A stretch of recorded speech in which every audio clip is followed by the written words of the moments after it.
I'm Jeff Matlow. Welcome to the best leadership podcast ever.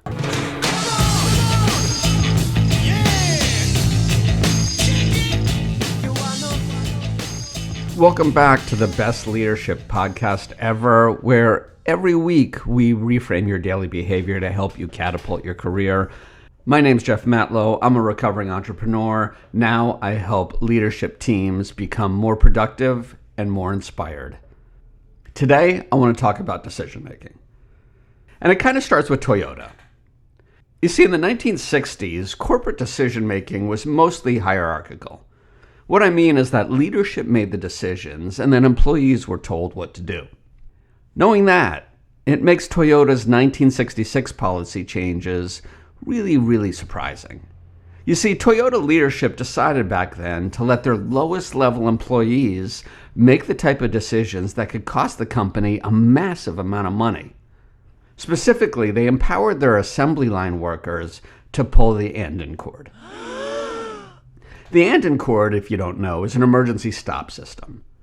When you pull the cord or press the button, as it sometimes is, it immediately shuts down production in the auto plant. Now, stopping production in an auto plant is a huge freaking deal.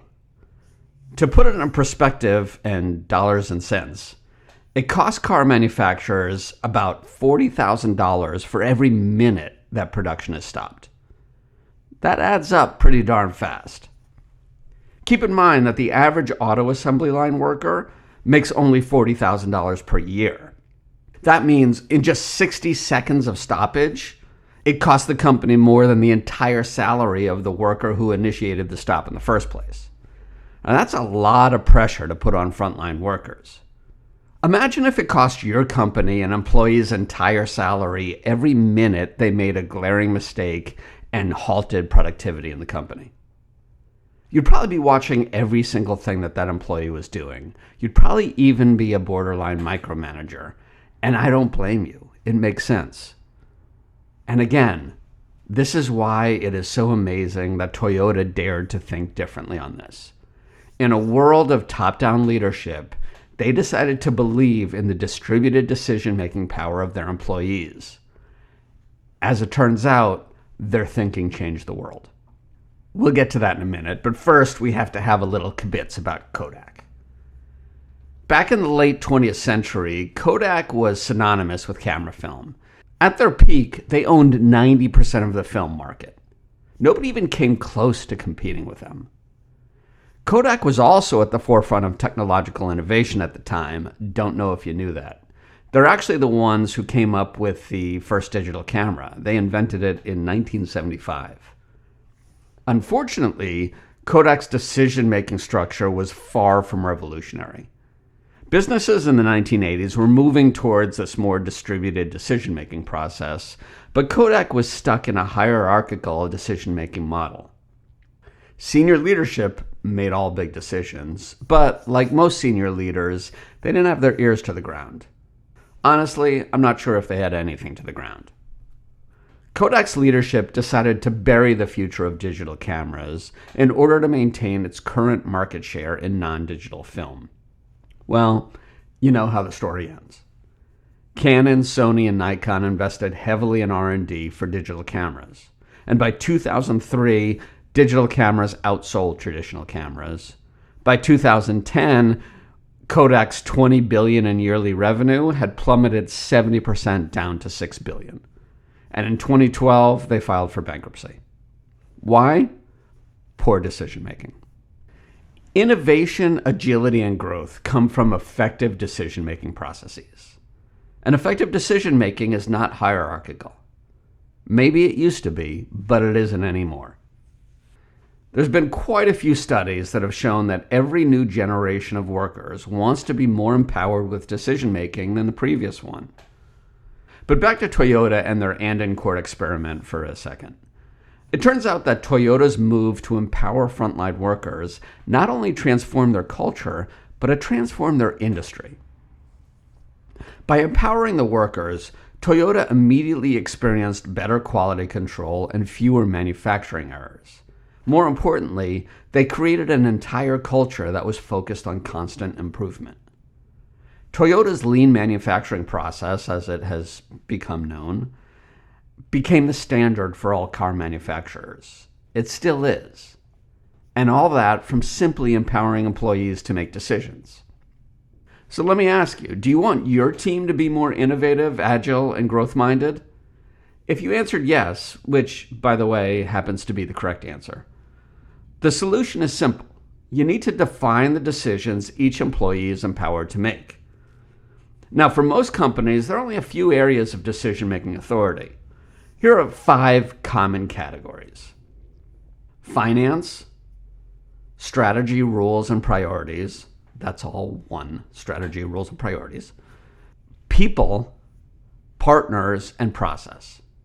Now, let's talk about each one pretty quickly so you understand what I mean. So in terms of finance-based decisions, the idea is that every employee should be given a clear understanding of their spending authority. For instance, Ritz-Carlton prioritizes their customers' happiness.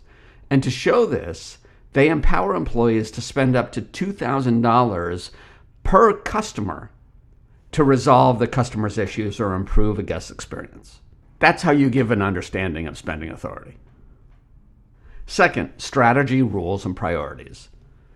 Sometimes employees have to make decisions that may challenge the strategic direction or the priorities of their job. So which employees can change the rules on their own? You got to figure that out. A great example is Nordstrom department stores. They're legendary for accepting returns at any time for any of their products, even if it's already been worn. One time, a person tried to return a set of car tires to their local Nordstrom. The customer insisted they bought the tires at Nordstrom. There's only one problem: Nordstrom doesn't sell tires. Famously, though, the Nordstrom employee gave the person a full refund for those tires. And in doing so, they helped catapult Nordstrom's brand as a leader in customer happiness. You see, Nordstrom empowered their employees to break the rules in order to adhere to Nordstrom's mission. And third, people. Periodically, people may need to have their roles and responsibilities reevaluated or changed. Could be for a variety of reasons, none of which I'm going to actually get into now. But when it happens, when somebody's role or responsibilities need to change, who has the authority to make those changes? What people in the company can make decisions that impact other people's responsibilities at work? It's really important you clarify this. Fourth, partners. Companies have different types of partners.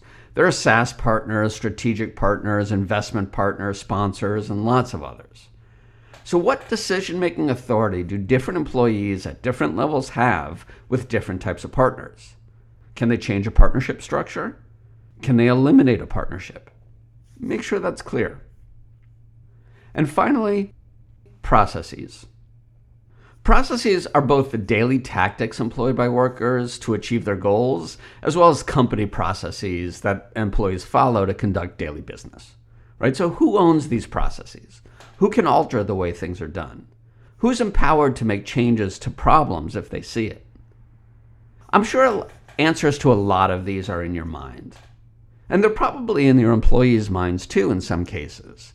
But still, defining the guardrails of decision-making for every level of the company gives people comfort and understanding of what they can and can't do.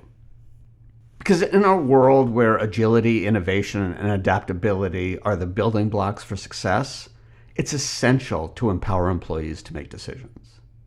And by allowing employees to make their own decisions, you build a team that feels valued and inspired. Toyota was one of the first companies to understand that. Now, the fastest growing companies are the ones that get it. So tell me, how are you teaching your team to make decisions? How are you empowering the employees to feel ownership in what they do? The question isn't about how much money it will cost to address the poor decisions. The question is how much it will cost if you don't let them decide in the first place. Maybe it's time for you to pull the end-in cord. If you want help creating a decision-making structure, reach out to me, leadership@bytitleonly.com. If you like this, please give it 5 stars, write a review, or share it with a friend. It really would mean a lot. In the meantime, I appreciate you listening. Thank you for your time, and we'll talk next week. Bye.